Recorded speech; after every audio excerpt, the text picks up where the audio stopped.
So a couple of weeks ago, I was looking to buy some resin for my latest D&D campaign and needed to print some stuff. And I was on Amazon looking, and per the norm, most resin was $20 to $30 for a bottle this big. And then I found this company, One Pang, and they were selling this exact bottle of resin for $16.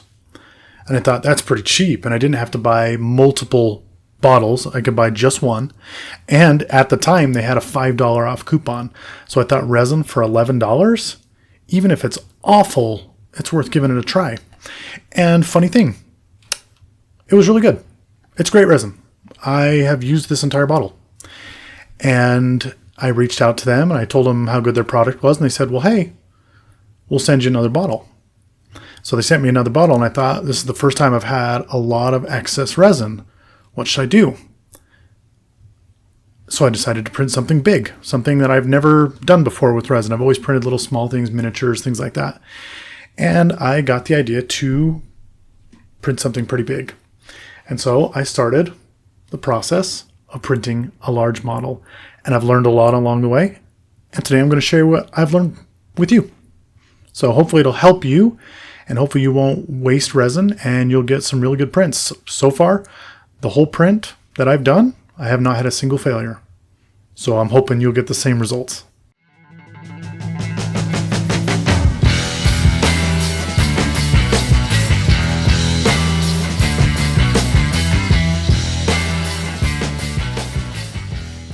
So to get this process started, we got to talk about a few different things. And yeah, we're going to spend some time in a slicer. I don't usually like to go too into detail, but I felt like with something like this that we should.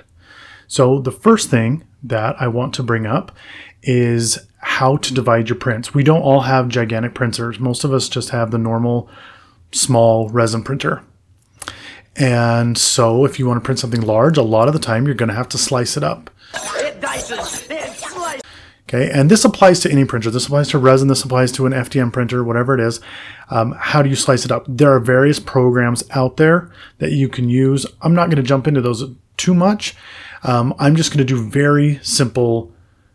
It's too big. I want to cut it in half so I can print half this way and half this way. Okay, and the easiest program to do that, you probably already have on your computer.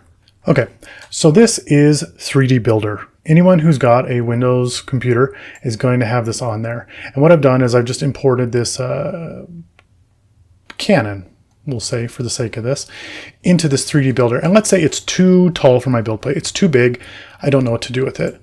All I've done is open up 3D Builder, import the image, and then when you click on it, you have these edit options across the top. And right here is split. And split allows you to cut it. Oh, whoops. I grab that. And you can move this up and down and split it wherever you want to split it. If you want to split it right here, you split it right there. And then you just say what you want to do. You want to keep the bottom. You want to keep the top. And then once you've done that, we'll hit keep top.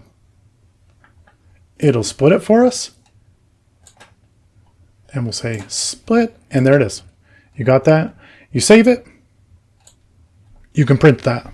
And then you just Control Z, split it again, keep the bottom, split, save that. Now you have two files that are the exact same size they were when you started, but they're cut in half. And so you can print them easy. This is literally the easiest way you can do it. It's free. It's out there. I mean, obviously this is just for simple stuff, but it's free. It's super simple to use, and you just print it. You'll have to glue these together when you're done, but it should look just like one original piece, but you can print anything. You can cut things down. You can cut it into a half, save it, cut that half into fourths, save it, do whatever you need to. Make it as small as you want. Granted, there are other programs out there you'd probably want to look into if you're doing something huge that you're cutting into tiny little pieces. I don't know a ton about those. Haven't had to print anything super big yet, but eventually we'll get there. Okay, so once you have your object, cut in half, put into the size that you need it to be, you can import it into your slicer. We're going to be using Chitubox today, just because that's the one I know the most. And as you can see, this is a piece that I have that is too large. It is just too big for this build plate. But if you look at it, it's just barely too big. The sides are right on that cusp. So what can we do to make this print? It's simple. We change the orientation, right? Most printers are a lot taller, can print taller than they can, left to right. And so we can flip things up like this. And as you can see, it is all in the blue now. So you want to have that orientation. Now, a lot of the prints that I've had in the past that have failed because I had them straight up and down. With an FDM printer, you want the lowest amount of overhang because you don't want those ugly, ledges and things like that to show up.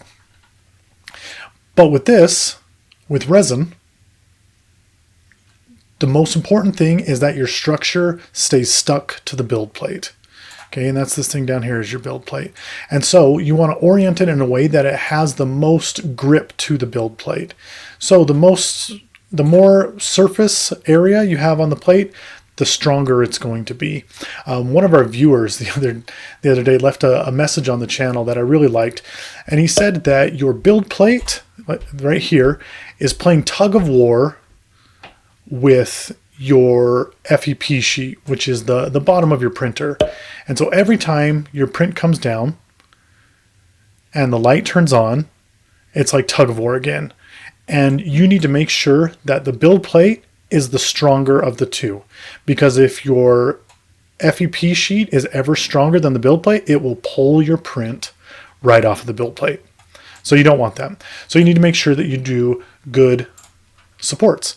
And if you click on this little tab over here, it'll have the different kinds of supports you have. Now, keep in mind, most of these are just the default supports that come in Chitubox. You have light, medium, and heavy. I've never had printed anything where I needed heavy. Medium has always been good enough for me, but every printer is a little different, and some of them might stick to that FEP sheet a little harder, and so you might want to try those heavy supports. But for now, we're just going to do the medium supports. You can go through all this stuff. If you click on the supports that you need, these values down here will change, and they're how thick the supports are and everything. You can go into those.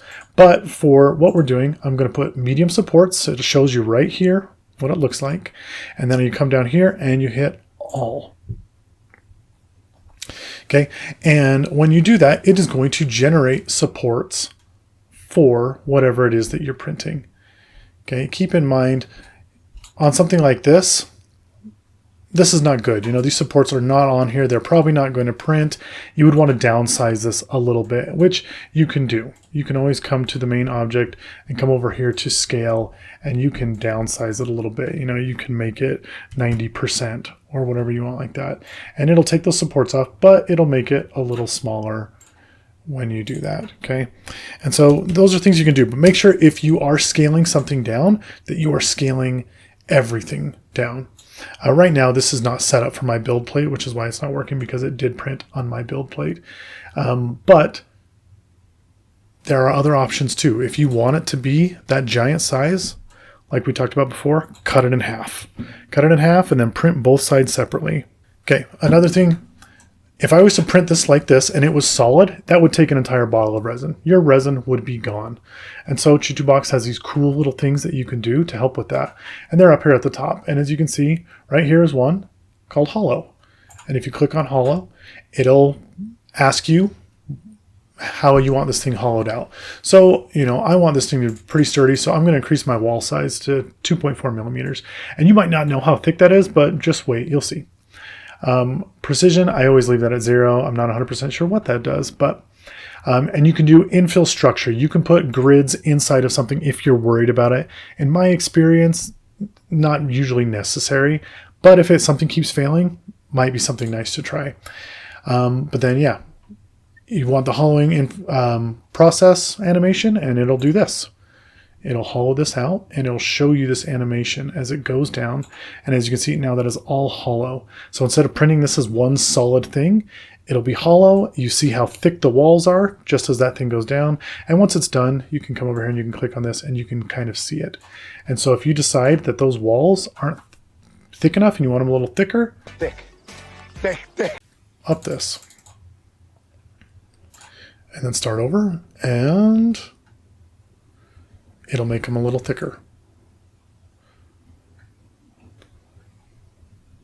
And then you'll have those thicker walls, okay? So if you're printing something big, these things are crucial. It's always a good idea to throw in holes. That's a big hole, Bob. For something that's big like that, just in case it does have resin or something inside.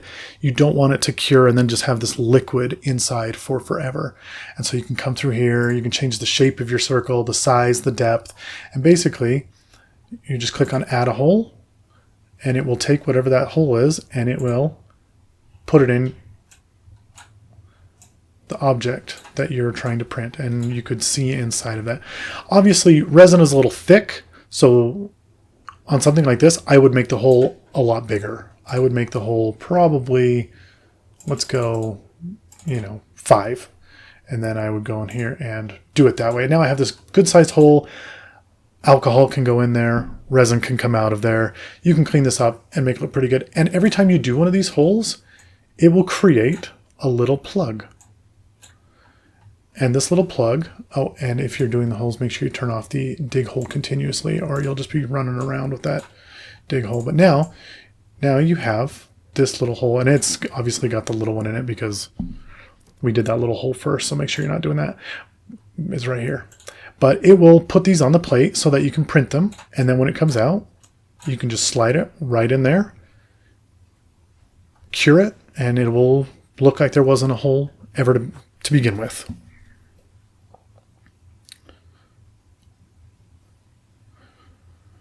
So things to just keep in mind whenever you're printing a big object. The more supports you have, the stronger it's going to be, the better it's going to look. And so you should, in my opinion, try and put a good amount of supports. Granted, the more supports you have, the more cleanup you're going to do. And if they're thicker supports, they're going to warp the image a little bit. Usually you can just sand it down for a second and you'll be fine. But just kind of to keep that in mind. If you're printing something small supports are all that you're going to need. Just little thin guys. And like I said, I've never used heavy supports, but if you're doing something big, solid, and heavy, you probably would want those supports. But, I mean, overall, that is how you print. Okay, so last thing to talk about is everyone always talks about the perfect cure, with your miniatures when you're printing them on a resin printer. And the way that you get that is by calibrating your printer. And what that means is you change how long the light flashes on it. You change how fast the build plate goes up and down. You change a couple little factors. And there's a ton of different ways out there to do this.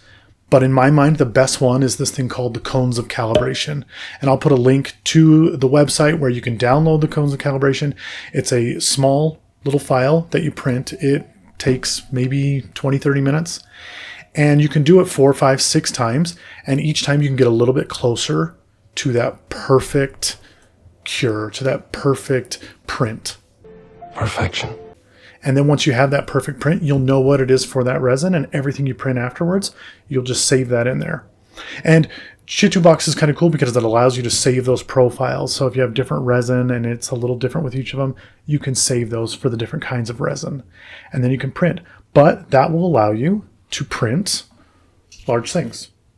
Big things that have a lot of weight to them, and they still have just a ton of that cool stuff. The clarity of it is amazing, and you can print, you can see the scales on your dragons, you can see the exhaust on your machines, you can see whatever you need to.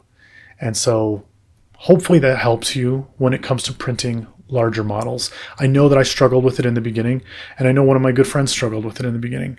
And so if you ever have any questions, or if you ever are seeing something that doesn't look right, or your models are getting pulled off of your supports or whatever it is, let me know. Shoot us a message in the comments, and I would be more than happy to take a look at things and tell you what's going on, and maybe even make a video if it's something that a lot of people are facing.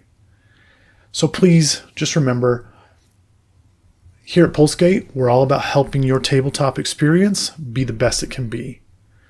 Please like, subscribe. We're just going to be coming out with more videos like this and help. And if you have any suggestions on something you'd like to see, throw it in the comments, and we'll tackle that. And as always, just remember, don't spend so much time building your world that you forget to spend some time in it. Until next time.